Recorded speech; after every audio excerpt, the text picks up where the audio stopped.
देवर्षि, विवाह तो दो हृदयों का, दो आत्माओं का पावन बंधन होता है, मधुर मिलन होता है। इसमें धन के प्रदर्शन को कोई स्थान नहीं। महादेव, ये कहकर आपने संसार को एक उचित मार्ग दिखाया है। आप कन्या पक्ष को सूचित कर दीजिए कि हम निश्चित तिथि पर बारात लेकर आ जाएंगे। बड़ी कृपा होगी महादेव, किंतु मेरी एक प्रार्थना तो आपको स्वीकार करनी ही होगी। वो भी कह दीजिए।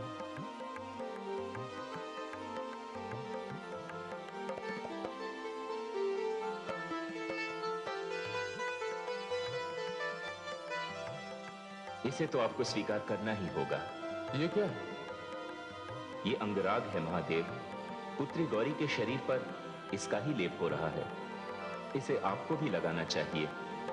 यह वैवाहिक संस्कार की एक महत्वपूर्ण रीति है। इसका पालन तो होना ही चाहिए। शमशान की भस्म रमाने वाले के शरीर पर अंगराग लेपन, अच्छा प्रयास है। किंतु समस्या यह है कि इस लेप को आपके शरीर पर लगाएगा कौन? हाँ, यही तो मैं भी सोच रहा था। ये पुण्य कार्य तो मैं करूंगा।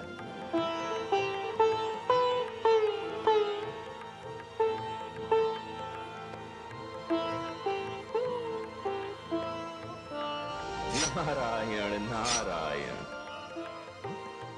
मैं धन्य हुआ कैलाश आकर। यहां मुझे नारायण के भी दर्शन हो गए। अब तो यहां उत्सव होकर रहेगा। लीजिए प्रभु, अब मुझे आज्ञा दें। मुझे दक्षपुरी पहुंचना है। वहां राजमहल के द्वार पर देवगुरु बृहस्पति के स्वागत के लिए उपस्थित जो रहना है। देवगुरु किसी भी क्षण आ सकते हैं।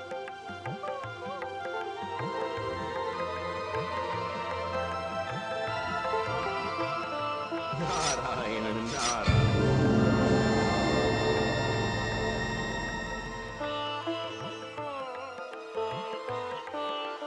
महारानी, देवगुरु बृहस्पति अतिथिशाला में पधारे हैं। प्रजापति को सूचित करना है। अरे, देवगुरु बृहस्पति पधारे हैं? हमें देवगुरु बृहस्पति से कुछ पूछना है। हमारे मन में भी कई प्रश्न हैं, जिनका उत्तर देवगुरु बृहस्पति ही दे सकते हैं। चलो बहनों।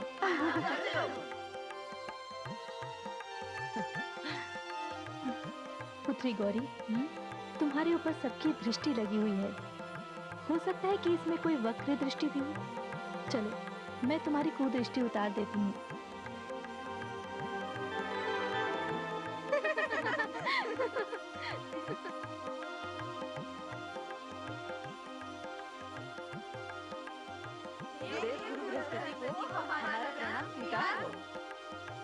सुखी रहो। हमें आपसे कई प्रश्न करने हैं, कई बातें पूछनी हैं। निसंकोच पूछो बालिकाओं। विधाता ने विवाह की परंपरा क्यों बनाई? पशुओं में विवाह नहीं होता।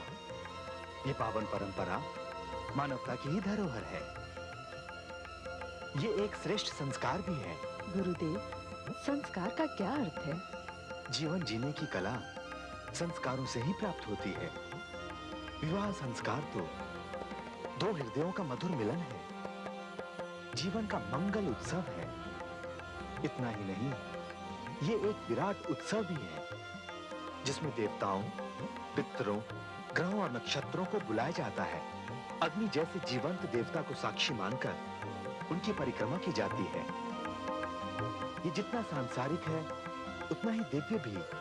गुरुदेव, विवाह की अनेक रीतियों और विधियों का आंख मूंदकर पालन कर दिया जाता है, जिनका अर्थ हम नहीं जानते। विवाह मंडप में जो कुछ भी होता है, उसका अर्थ है पति पत्नी का एक दूसरे को प्रेम और सहयोग का आश्वासन देना, वचन देना और सप्तपदी जीवन यात्रा की तैयारी। तब तो विवाह मंडप पूरी पाठशाला है। तुमने ठीक कहा। ये एक ऐसी पाठशाला है जो पीढ़ियों तक चलती है। जो लोग इस पाठशाला का पाठ भूल जाते हैं, वे अपनी जीवन यात्रा में पिछड़ जाते हैं। देवगुरु मेरे अहोभाग्य जो विवाह के बहाने ही सही है, आपके चरणों की धूल से हमारी नगरी पावन हुई। पुत्रियों, तुम जाओ, मुझे देवगुरु से कुछ बात करनी है। जी,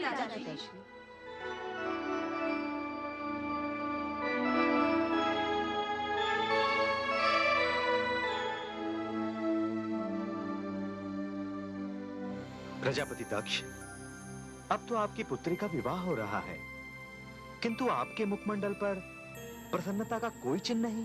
क्या बताऊं गुरुदेव, मेरी व्यथा बड़ी गहरी है और मेरा दुर्भाग्य ऐसा कि मैं अपनी व्यथा किसी से कह नहीं सकता। क्यों नहीं कह सकते?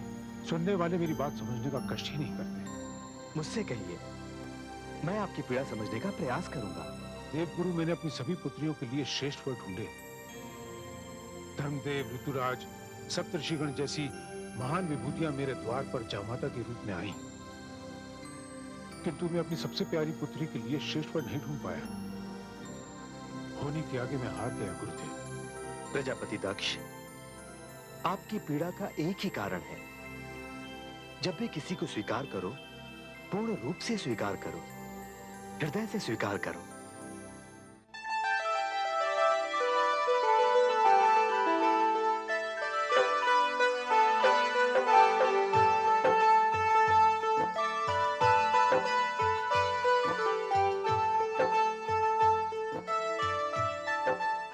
कंठ की सुंदरता से कंठार खिल उठा है। कमल जैसे चरणों ने पायल की शोभा बढ़ा दी है। गौरी के अंगों की सुंदरता से उन आभूषणों की सुंदरता बढ़ गई है जिन आभूषणों का काम है अंगों की सुंदरता बढ़ाना।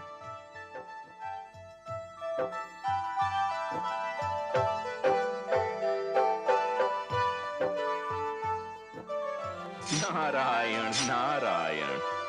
प्रणाम तायाश्री। भाभी श्री, मैंने बहुत प्रयास किया, किंतु भगवान भोलेनाथ शिव ने न तो वस्त्र ही स्वीकार किए, न आभूषण और न ही स्वर्ण मुद्राएं। मुझे उल्टे पांव वापस लौटना पड़ा।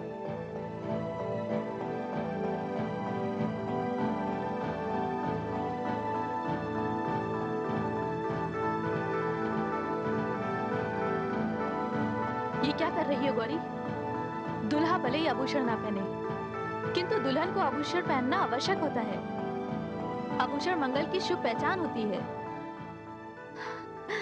तुम्हें क्या हो गया है गौरी? अपनी वास्तविकता का ज्ञान।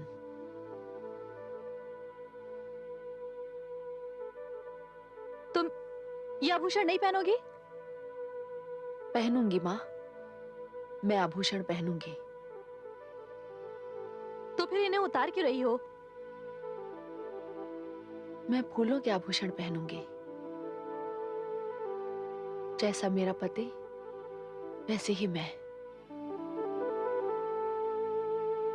मुझे तो शिव के रंग में रंगना है। फिर इतने सारे रत्नों से जड़े हीरे, मोती, सोने चांदी के आभूषणों का क्या होगा? मुझे इस घटना पर आश्चर्य नहीं हो रहा। यह तो होना ही था, पर दुर्भाग्य की बात यह है कि शिव तो निर्धन रहेगा ही, उसके साथ साथ मेरी पुत्री को भी निर्धनता का जीवन व्यतीत करना पड़ेगा। पुत्री गौरी, शिव से कह दो, विवाह के लिए ही सही वो मेरा मान रख ले। यदि विवाह करने वो उसी अधनंगे रूप में आया तो संसार के समक्ष मैं व्यंग का पात्र बन जाऊंगा।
देखी तूने शिव की महिमा?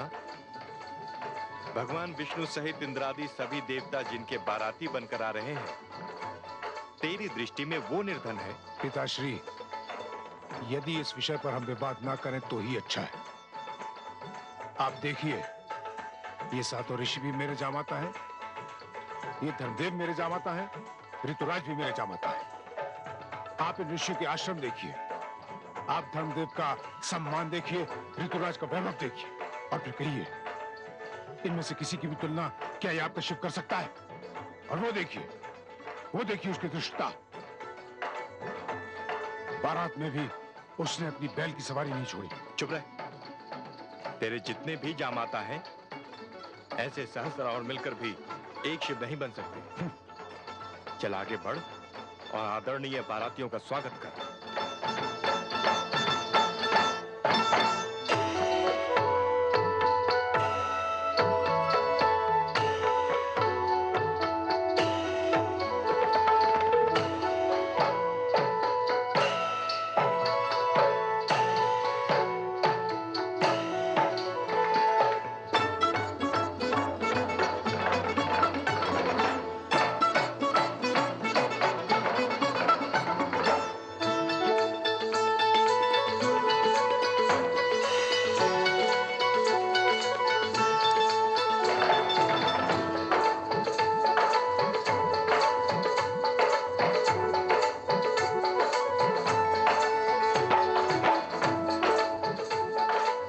जामाता के पैर धो जाते हैं दक्ष। जाकर जामाता शिव शंकर के चरण पखारो दक्ष।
हे महादेव, अब तो अपना रूप बदल लीजिए और दूल्हा बन जाइए।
प्रचोदया।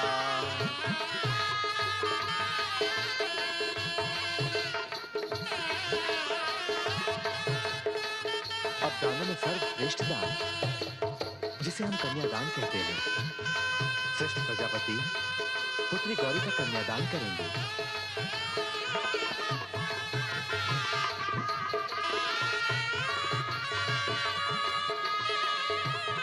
इसे दान इसलिए कहा गया है क्योंकि विवाह के पश्चात कन्या वर पक्ष की हो जाती है।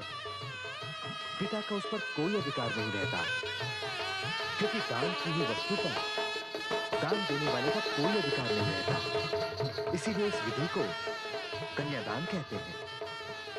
आइए प्रजापति दक्ष, कन्यादान की विधि पूरी कीजिए।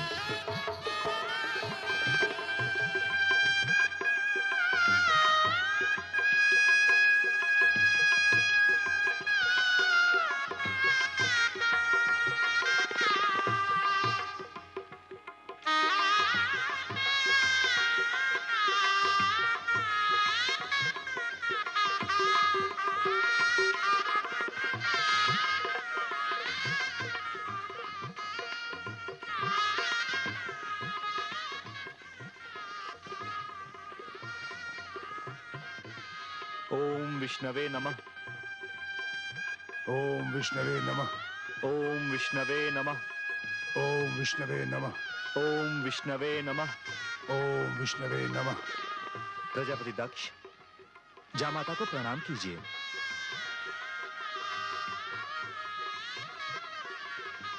कन्यादान की विधि पूर्ण हुई। अब फेरों की विधि होगी। आप खड़े हो जाइए। आप गांठ बांधिए।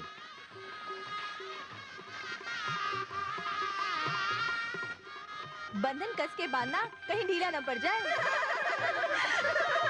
ये 7 फेरे होते हैं। आरंभ के 5 फेरों में पुत्री गौरी आगे रहेगी। उसके पश्चात देवाधिदेव महादेव आगे रहेंगे। आओ पुत्री।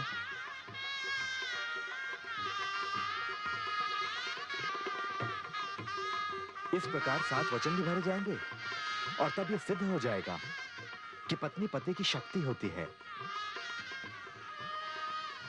जीवन के विभिन्न मार्गों में यदि पति के पग डगमगा जाएं, तो पत्नी को आगे बढ़कर मार्गदर्शन करने का पूरा अधिकार है।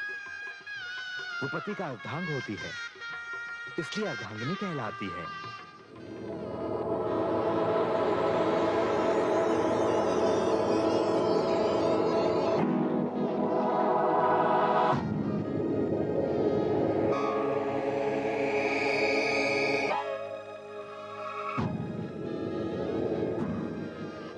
अब देवाधिदेव आगे रहेंगे।